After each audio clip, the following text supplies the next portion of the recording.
Hi, I'm Grant Nelson. This is my dog Bailey, and welcome to Mustache Off Grid. Got her! Woo!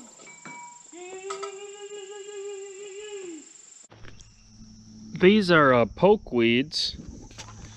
You can see they've got these little berries on them. This plant is poisonous. These berries are poisonous. I've heard people say that you can take about 3 or 4 of these for arthritis. I wouldn't recommend it because they are poisonous. But there is some people that claim they have a medicinal use for arthritis and some other ailments. But they are very toxic, so that's just something to keep in mind as well. But these are just poke plants. You can see they get very large. These are probably 10 foot tall. So I just figured I'd show you guys that.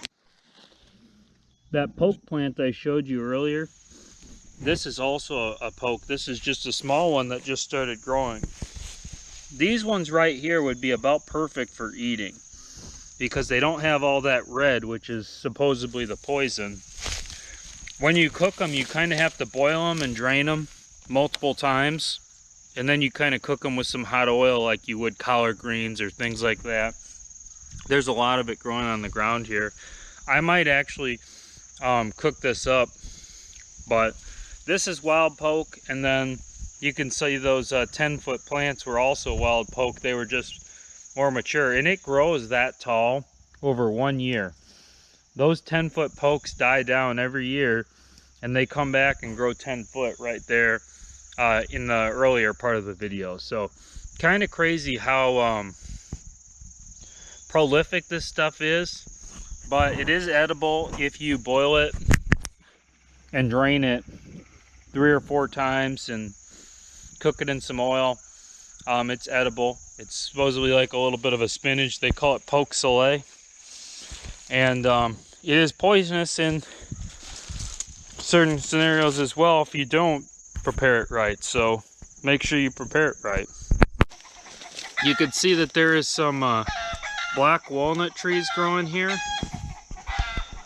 These things are very invasive. So if you get one growing in your yard or whatever,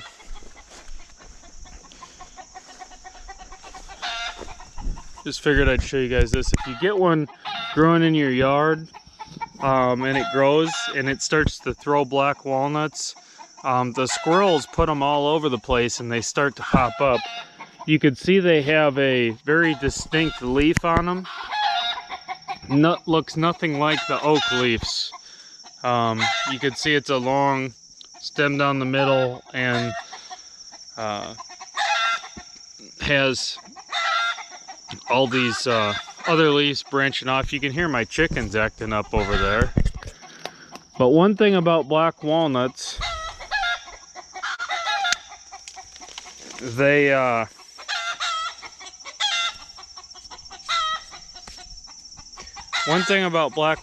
is they are a very good foraging plant as well. Black walnuts have they're an anti-parasite.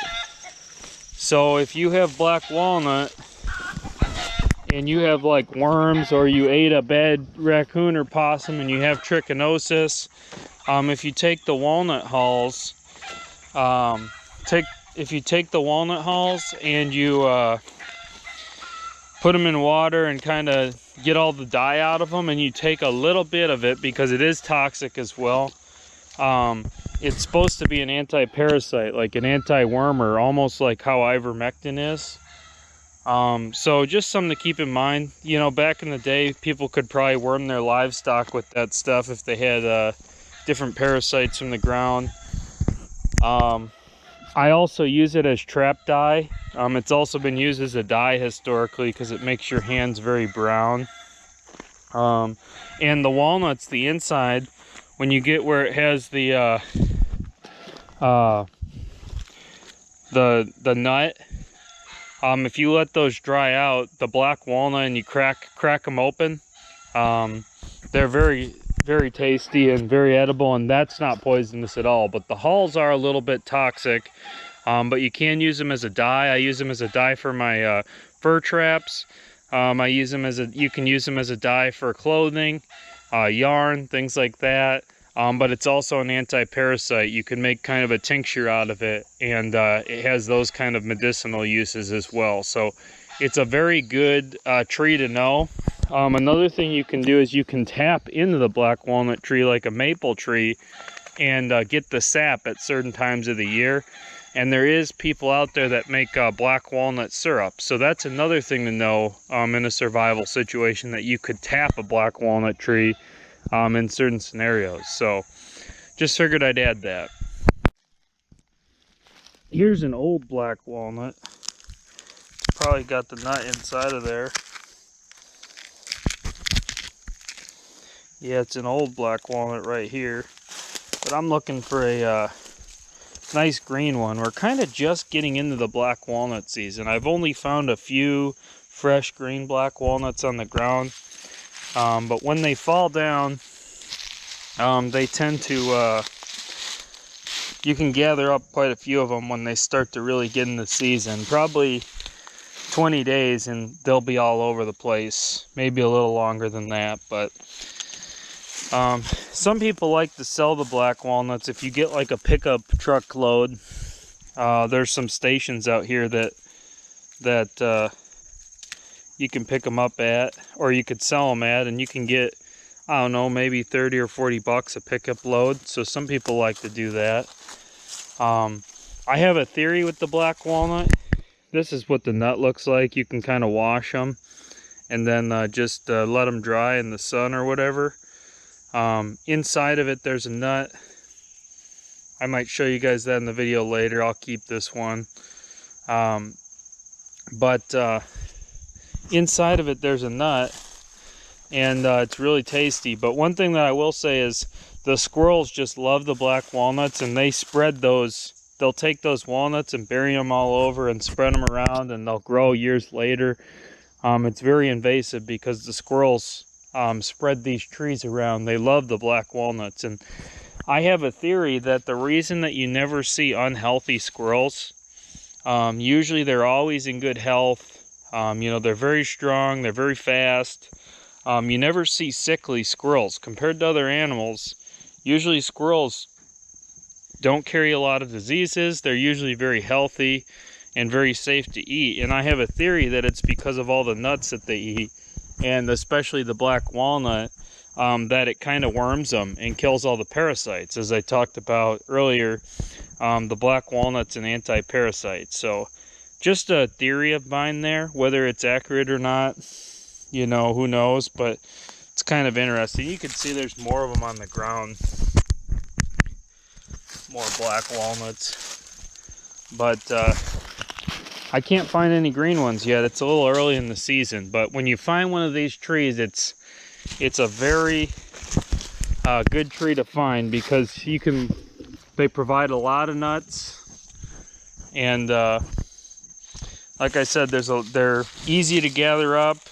They're easy to save, because all you do is take those inner nuts that I showed you and dry them in the sun, and you're pretty good to go. Well, you guys can probably see these are some of those black walnuts. This is what they look like when they're not rotten. This one's starting to turn a little bit, but it's still perfectly good right now. There's a bunch up in the tree as well, but they aren't really falling too hard yet this time of year. So just figured I'd show you guys what they look like when they come straight off the tree. I just walked out in the road here to find it. So I have a bunch of them that fall in the road and off into the ditch, and sometimes I walk down here and pick them up, just because there's a lot growing along the roadside. So anyway, just figured I'd show you guys what they look like when they're still green. Yeah, there was some big ones up there, but anyway. This plant right here is one of the best foraging plants you can find. They grow all over the United States. This is the plantain, wild plantain.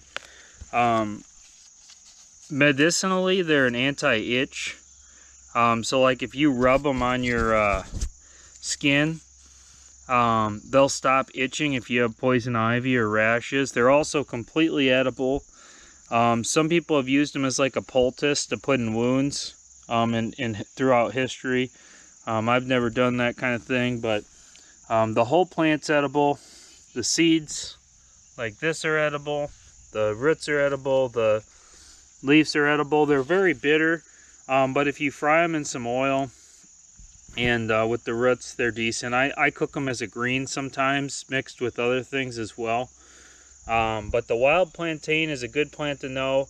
You can find mass quantities of it. You can see there's some growing over there, but it's a really good good foraging plant to know. It's got some medicinal qualities, like I said, with the anti-itch. It can help with, you know, chigger itching and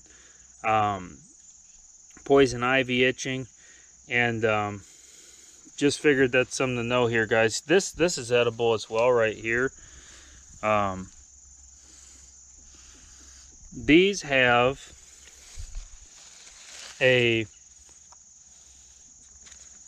this is wood sorrel of some sort, and they have a very lemony taste to them. These little four-leaf clover looking things, but they have a very lemony taste, like very lemony. But it's a separate plant and it's edible as well in small quantities. But literally it tastes just like a lemon. The wood sorrel, like it, you wouldn't even hardly be able to tell the difference between it and a lemon with how citrusy it is. It's kind of interesting. But anyway, wild plantain, edible, medicinal. Wood sorrel, edible in small quantities. I guess it has a bunch of oxalic acid, so some people claim that in mass quantities it could be poisonous to you. I don't know. They claim a lot of things. I'm not saying you should eat, you know, a bucket full of it, but it's something to add to a salad or something.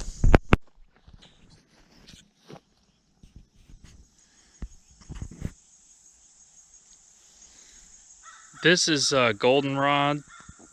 You can also make tea out of this. It has a little bit of a lemony flavor to it. Supposed to help with allergies and pollens and stuff as well. So this is a sassafras tree. You can see there's a couple there next to it. A lot of them stem from the same root system, but the leaves on it are edible. And it also makes a great tea from the roots. Here's a little one popping up right here. They taste very citrusy. They are the original plant that people used for root beer. So they have kind of a root beer taste to them. This one's a little, you know, kind of a rough sassafras, but they have a very odd shaped leaves, and they'll have like one leaf like this, but then they'll have a leaf shaped like a midden, like this. But they taste like root beer, and you can make tea out of the leaves and the roots and in the bark.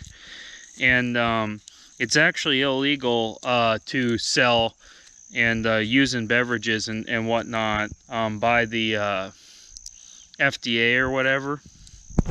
But I've made tea out of it. It's supposed to have some medicinal qualities and things, and I enjoy it. It has saffron oil in it, which is what the, you know, kind of the tea and stuff is made out of. It's probably okay to do it in moderation. I do it. I haven't had any problems, and I've done it for years. But I just figured I'd show you guys this plant. It is a medicinal plant that you can make tea out of. It's a nice beverage, and I like to snack on one of the leaves if I'm out in the woods and I come across one and I'm out hunting or something. I'll just put one in my mouth and kind of chew it. They used to use it as kind of like a breath mint back in the day because it has a very refreshing taste to it, and like I said, it's the original root beer plant. So you can make tea out of this plant, and it supposedly has some medicinal benefits. Here's another sassafras. You can see sometimes you get some leaves like that too, and then you'll get leaves like this, and you'll get some of those midden style leaves that I showed you as well. So figured I'd show you guys I got some bigger hickories, but this is a hickory right here. You can see the bark on it. You might be able to see the leaves up the tree, but it has a very distinct leaf compared to oaks and everything else. It kind of looks like a walnut a little bit, but here's a hickory stump that I cut off. So this is what a hickory leaves look like. They've kind of almost got like a walnut, but they've got like a longer stem and bigger and smaller football shaped leaves coming off them. So just figured that helps someone identify a hickory tree. They provide good nuts that you can eat as well. And obviously, if you don't know what an oak tree looks like, acorns are edible too, but you're really going to have to blanch them a lot in order to eat them. You're going to have to put them in water and boil them and dump that water and boil them again and dump that water and do that multiple times in order to eat the acorns, just to make them palatable, because otherwise they're too bitter to eat in mass quantities. But hickories, acorns, and black walnut trees are all very good options if you're in the woods and you know, foraging. This is a hickory nut. They're also edible. They look kind of like a black walnut, but they're not. They've got these little quarters generally, and they're a lot smaller. Here's an oak right here, oak leaves. You guys want to see what an oak leaf looks like? That's what the oak bark looks like. Sometimes I get them and the hickory a little bit mixed up because the bottoms can kind of look kind of similar. But here's a hickory right next to it.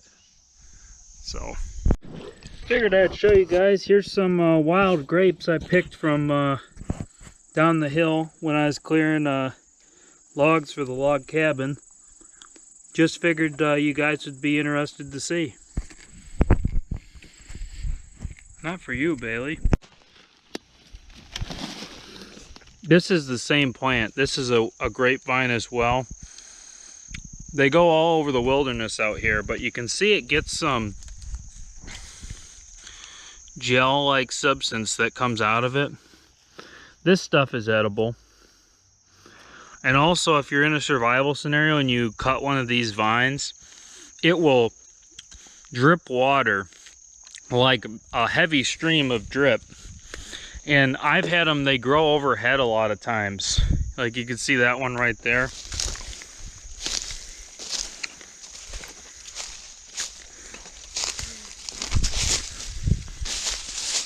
They grow overhead a lot of times, and if you cut them and you're working underneath them, a lot of times they'll start dripping on you and you're like, whoa, what's dripping on me? And like, they really spray you. But anyway, the reason I'm bringing that up, the fact that they have a lot of moisture and liquid in them, is if you are in a survival scenario and you don't have fresh water, if you cut one of these, you can actually drink that sap that they leak out.